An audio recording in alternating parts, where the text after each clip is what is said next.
What's up, magandang gabi at ito, muntik na tayong hindi makauwi. Kanina nagpalit tayo ng spark plug na Toyota Tsusho. Yan, to. Palit tayo. Okay pa naman siya nung unang andar, nakapunta pa ng Bagtas, tapos pumunta kami sa pagsimba. Kaso inabutan ako sa simbahan, ayaw umandar. Putis na yan. Pinapaandar ko, biglang nagkaroon ng check engine. Tapos hanggang sa ayaw na siyang umandar. Ayan o. Ayan o. Ayaw na talaga. So ngayon i-scan natin kung talagang dito ba talaga ang sanhi sa spark plug na kinabit natin.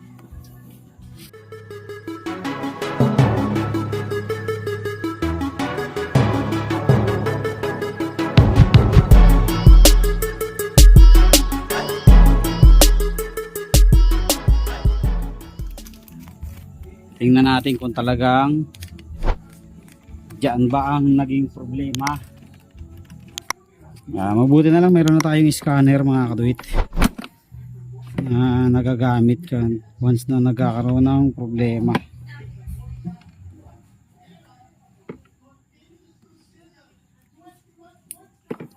So ngayon hindi na tayo masyadong problema.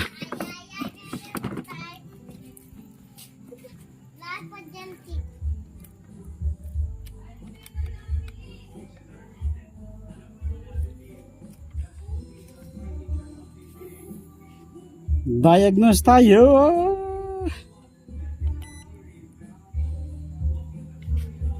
Tingnan natin kung ano ang naging problema.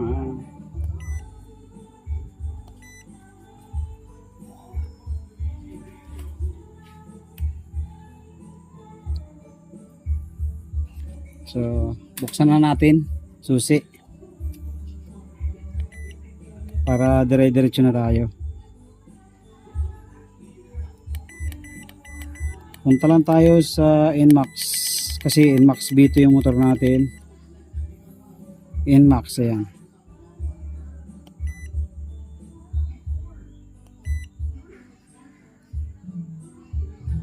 Quick test.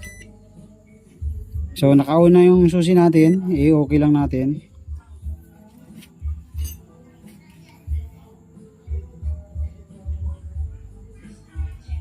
Engine control module.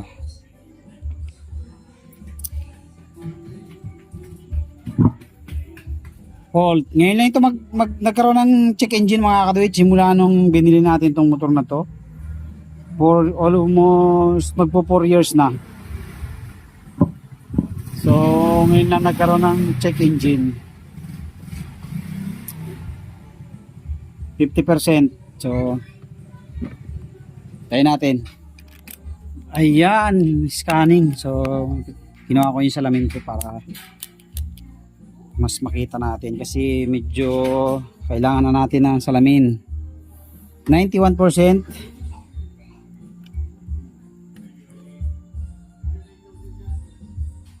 Ayan, 100% na. Tapos red full code natin. Kaya naka-on naman, okay. So, tingnan natin. Red fault code. Naka-on naman yung engine natin, okay lang.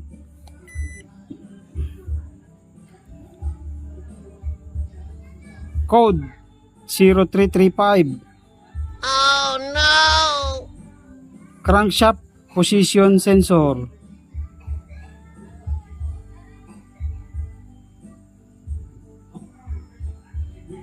Error 0335. Ayan, yan yung error natin. So, CKP sensor. Pero bago tayo pumunta doon, ay magpapalit muna tayo ng spark plug dahil yun lang yung naging last touch natin kanina.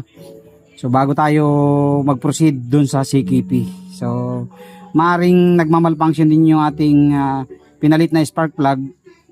Kaya nahihirapang magbato na signal si CKP. So check muna natin, palitan muna natin ulit nung stock na spark plug.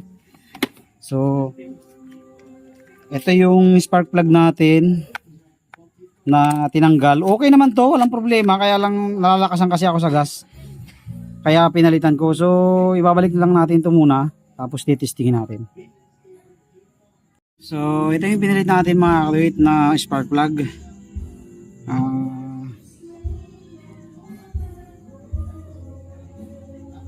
Toyota Tusho to Seaworks. Ayan, Seaworks. Seaworks. So, ito naman yung stock natin.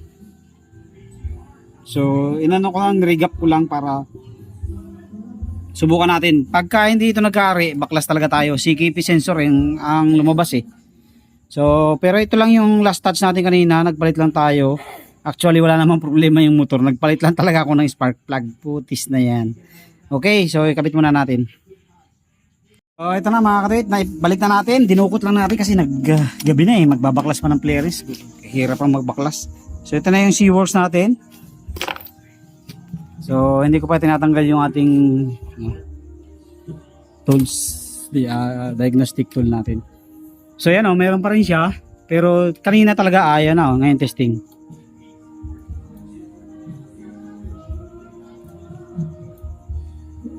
Wala na talaga, ayaw na.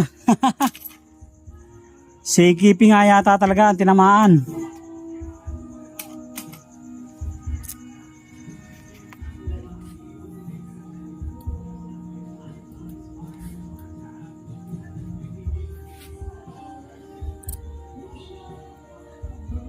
Babaklas pa tayo mga kaduit. Wala.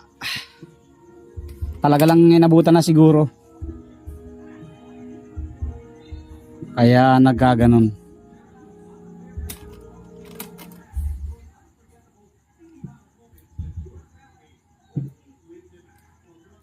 Wala. So baklas tayo. Exit ko muna yung ating diagnostic tool. So ito pala talaga ang dahilan mga kaduito. Wire socket. Ayan o. Sunog.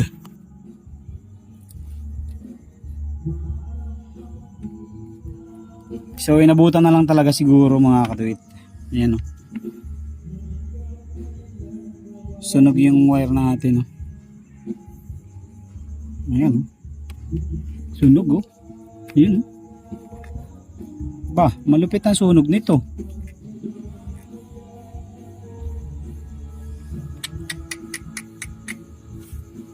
Pagka ganito daw na nagsusunog na ganito, kailangan talaga palitan na rin ng CKP. Kasi may problema na rin talaga ang CKP.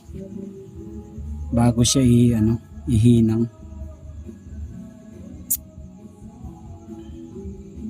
Sunog, oh, tindi ng sunog. Wala pa naman akong AdPro na connector. Mangyayari ito, ihinang natin.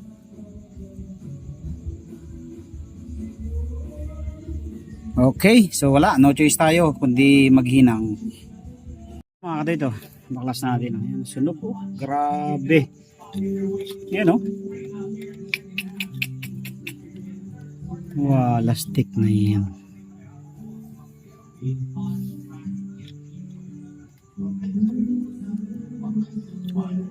Baklas tayo, baklas. Ito na mga kaduit, okay pa naman yung dalawang sakit, kaya ang gagawin ko, itong dalawa lang ang dudugtong ako. Magdudugtong tayo ng bagong wire. Nakakuha ako ng wire, buti meron akong makapal din na wire. Oh yan. So ito yung dudugtong natin. Halos pareho lang siya ng gauge. At so pwede na siguro to. Ayan. Natin, ayan. Halos pareho lang siya ng gauge. So ito idudugtong natin, hihinang na natin yan direkta dyan pareho para maganda. Okay, hinang na natin yung kinapalan lang natin ng hinang hanggang likod para yan, maganda ang pagkakahinang nya. So ito na mga karet na hinang na natin. Ayan o, nagdugtong tayo dito ng wire papunta dito, tapos hininang natin. So ginawa ko, dinuktong ko na muna pang samantagal order tayo kay Sir Mel ng long wire para maganda. So hininang naman natin kasi gabi na ay may pasok tayo bukas. Ayan o, hininang natin. Same taba lang naman yung wire na nilagay natin, tapos mas maganda pa yung wire na nakalagay dito kasi puti, yung parang ano siya, puti-puti yung pagka-wire niya, hindi siya kulay tanso. Okay, so eto na mga kadawit, nakatapos na tayo. Yan, nahinang na natin. Ayan, medyo mahaba pa nga ng konti yung ating pagkakaputol, pero ayos na yun, gaganyan na lang natin. Tapos ito, testing na natin. Ayan, may check engine pa yan, oh. Okay, alas 11 na pala, putis na yan. Nadali tayo ng horror 12 dun, ah. Ayan na, i-delete na lang natin yung check engine yan. Okay, so delete na lang natin yung check engine. Okay, so mag-delete naman tayo ng error. Ayan na, nabot na tayo ng alas 11. So naka check engine pa yan, oh. So okay naman na siya, umaandar na, oh.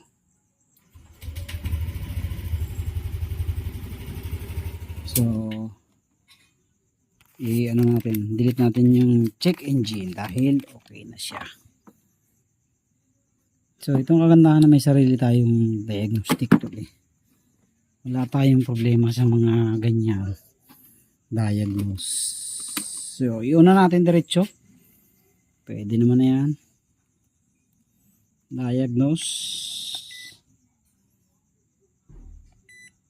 Yamaha. Okay lang yan. Basta iwan nyo na yung susi, dire-diretso na yan. Tapos global market, model selection. Ayan, model selection. Tapos hanapin nyo lang yung NMAX.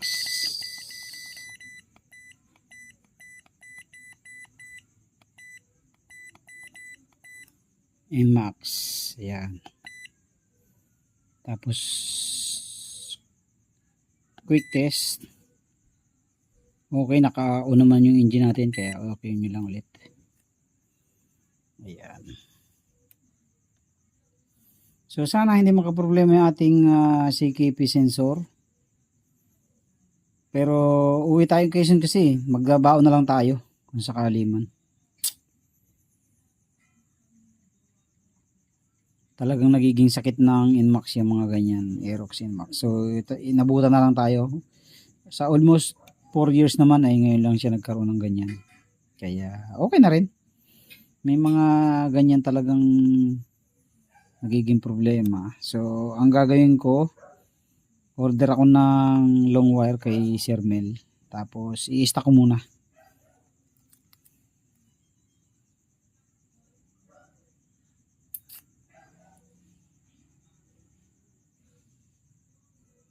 Ayan, scanning 75%. Ayan.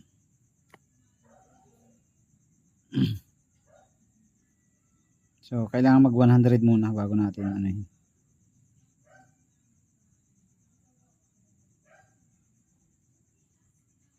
Ayan, 100% na. So red fault code. So i-okay mo lang yan. So naka-okay naman siya, kaya okay ulit. So okay lang. Pwede ring F1. Red fault code. Ayan. Historic. State historic 0335. Ayan. So gagawin natin, back natin. Tapos clear data tayo. Clear fault code. Yan. Okay, fault code and freeze information will be erased. Are you sure to continue? Siyempre, okay lang natin yan. So ayan na, F1.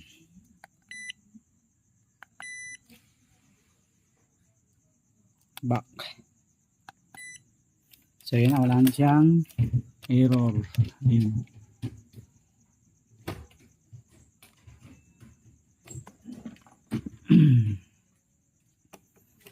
So na-delete na yung error niya. Ayan.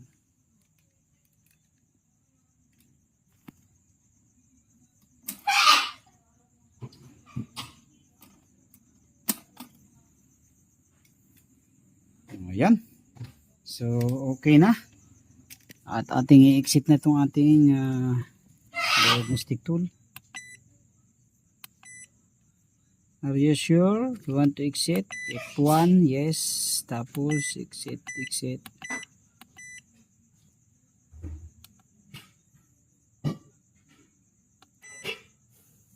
Okay. So bunutin na natin. Testing ulit tayo.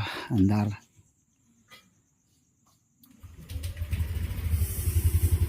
Tingnan natin kung init yung ating dinuktong.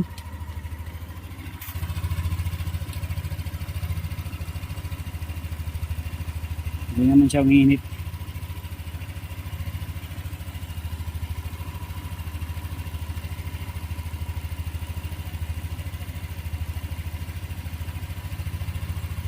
So itong dalawa mga kaduit, okay pa siya. Kaya hindi na natin pinutol. So ito lang dalawa yung pinutol natin. Ayan.